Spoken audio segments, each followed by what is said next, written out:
We will be satisfied. Let us be satisfied. Then follow me, and give me audience, friends. Cassius, go you into the other street, apart the numbers.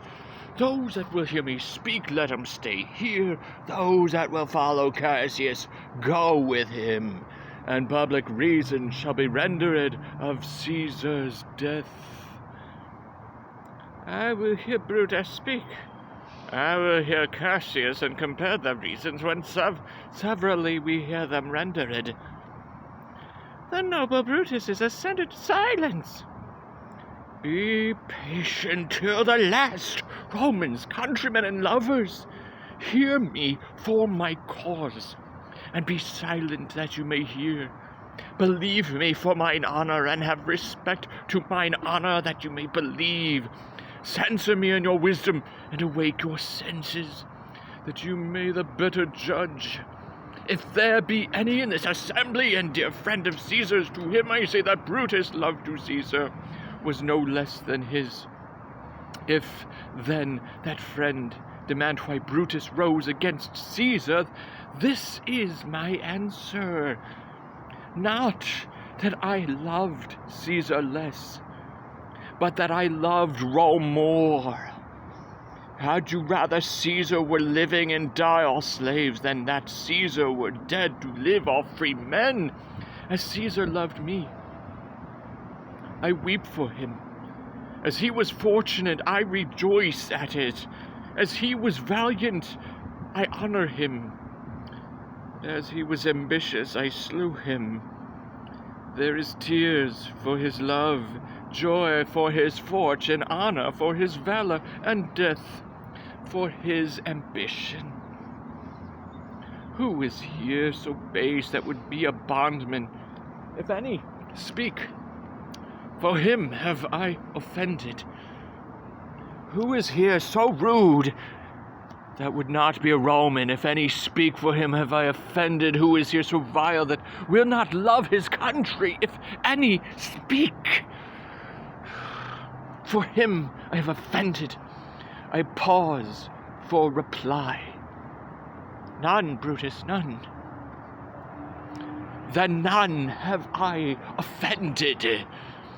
I have done no more to Caesar than you shall do to Brutus. The question of his death is enrolled in the Capitol, his glory not extenuated wherein he was worthy, nor his offenses enforced for which he suffered death. Here comes his body, mourned by Mark Antony, who, though he had no hand in his death, shall receive the benefit of his dying, a place in the commonwealth, as which of you shall not. With this I depart, that as I slew my best lover for the good of Rome, I have the same dagger for myself, when it shall please my country to need my death. Live, Brutus, live, live! Bring him with triumph home unto his house. Give him a statue with his ancestors. Let him be Caesar. Caesar's better parts shall be crowned in Brutus. We'll bring him to his house with shouts and clamors. My countrymen, peace, silence, Brutus speaks. Peace, oh. Good countrymen, let me depart alone, and for my sake stay here with Antony, to grace to Caesar's corpse, and grace his speech tending to Caesar's glory, which Mark Antony by a presentation is allowed to make. I do entreat you, not a man depart, save I alone till Antony have spoke. Stay ho, and let us hear Mark Antony. Let him go up into the public chair. We'll hear him. Noble Antony, go up. For Brutus' sake, I am beholding to you. What does he say of Brutus? He says for Brutus' sake he finds himself beholding to us all. 'Twere best he speak. No harm of Brutus here. This Caesar was a tyrant. Nay, that's certain. We are best that Rome is rid of him. Peace, that let us hear what Antony can say. You gentle Romans, peace, oh, let us hear him.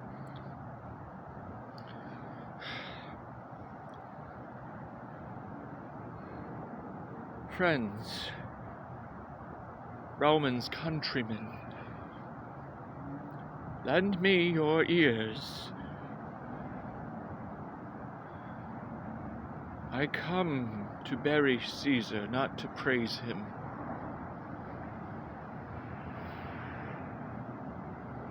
The evil that men do lives after them. The good is oft interred with their bones. So let it be with Caesar. The noble Brutus hath told you Caesar was ambitious. If it were so, it was a grievous fault, and grievously hath Caesar answered it. Here under leave of Brutus and the rest, for Brutus is an honourable man. So are they all honourable men. Come I to speak in Caesar's funeral. He was my friend, faithful and just to me. But Brutus says he was ambitious, and Brutus is an honourable man. He hath brought many captives home to Rome, whose ransoms did the general coffers fill. Did this in Caesar seem ambitious? When that the poor have cried, Caesar hath wept, ambition should be made of sterner stuff. Yet Brutus says he was ambitious, and Brutus is an honourable man. You all did see that on the Lupercal I thrice presented him a kingly crown, which he did thrice refuse. Was this ambition? Yes, Brutus says, he was ambitious. And sure, he is an honourable man. I speak not to disprove what Brutus spoke, but here I am to speak what I do know. You all did love him once, not without cause. What cause withholds you then to mourn for him, O judgment? Thou art fled to brutish beasts, and men have lost their reason. Bear with me.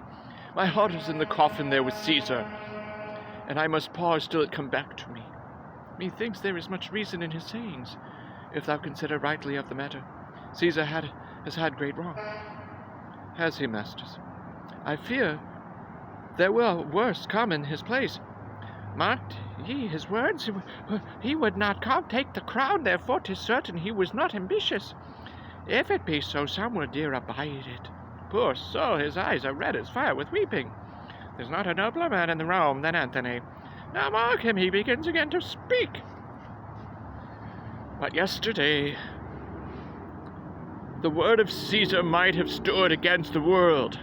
Now lies he there, and none so poor to do him reverence. O masters, if I were disposed to stir your hearts and minds to mutiny and rage, I should do Brutus wrong and Cassius wrong, who you all know are honourable men.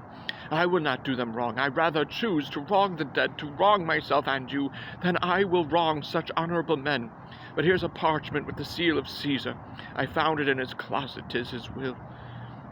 Let but the commons hear this testament, which, pardon me, I do not mean to read, and they would go and kiss dead Caesar's wounds, and dip their napkins in his sacred blood, yea, beg a hair of him from memory, and dying, mention it within their wills, bequeathing it as a rich legacy unto their issue. We'll hear the will. Read it, Mark Antony. The will, we will hear God Caesar's will. Have patience, gentle friends. I must not read it. It is not meet you know how Caesar loved you. You are not wood, you are not stones, but men. And being men, hearing the will of Caesar, it will inflame you, it will make you mad. 'Tis good you know not that you are his heirs. For if you should, oh, what would come of it? Read the will, we'll hear it, Anthony. You shall read us the will, Caesar's will. Will you be patient? Will you stay a while? I have o'ershot myself to tell you of it. I fear I wrong the honourable men whose daggers have stabbed Caesar. I do fear it. They were traitors, honourable men. The will, the testament. They were villains, murderers. The will, read the will. You will compel me then to read the will, then make a ring about the corpse of Caesar, and let me show him that made the will. Shall I descend, and will you give me leave?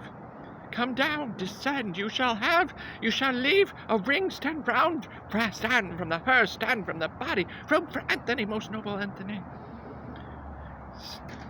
Nay, press not so upon me, stand far off. Stand back, room, bear back.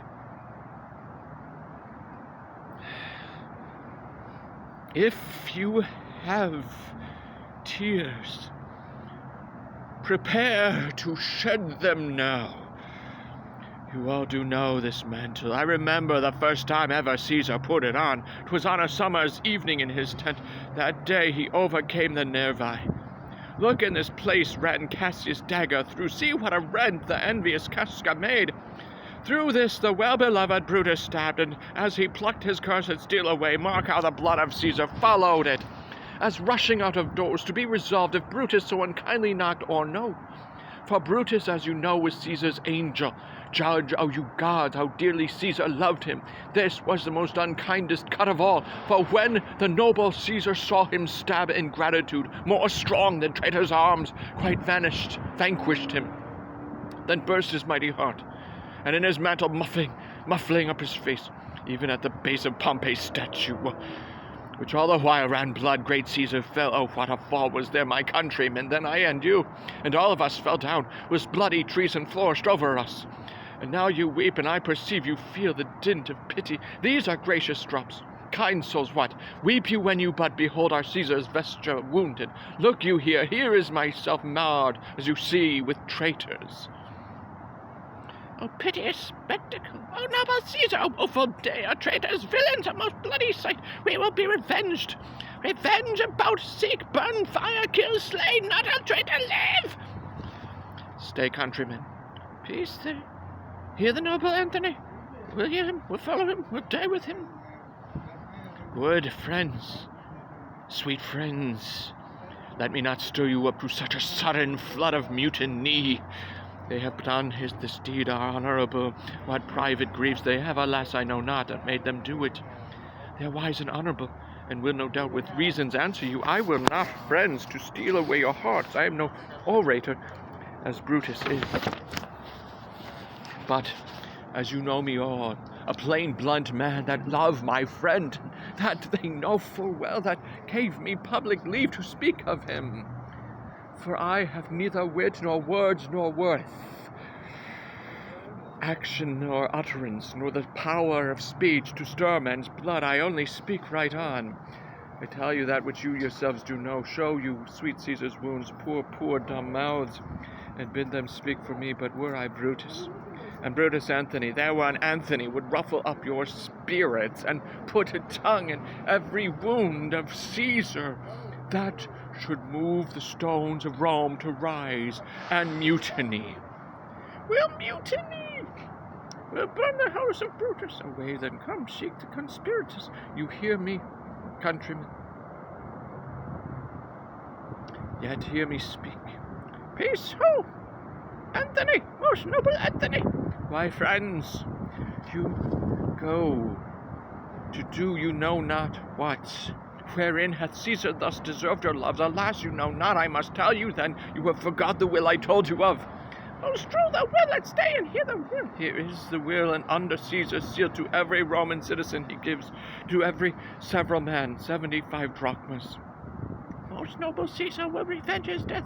Oh, royal Caesar, hear me with patience. Peace, ho! Moreover, he hath left you all his walks, his private arbors, and new-planted orchards on the side Tiber. He hath left them you and to your heirs forever, common pleasures, to walk abroad and recreate yourselves. Here was a Caesar. When comes such another? Never, never, come away, away. We'll burn his body in the holy place, and with the friends' fires, the traitors' houses, take the body. Go fetch fire, pluck down benches, pluck down forms, windows, anything. Now let it work, mischief thou art afoot, take thou what course thou wilt. How now, fellow? Servant Octavius is already come to Rome. Where is he? He and Lepidus are in Caesar's house, and thither will I straight to visit him. He comes upon a wish, fortune is merry, and in this mood will give us anything. I heard him say Brutus and Cassius are rid like madmen through the gates of Rome. Belike they had some notice of the people, how I had moved them. Bring me to Octavius.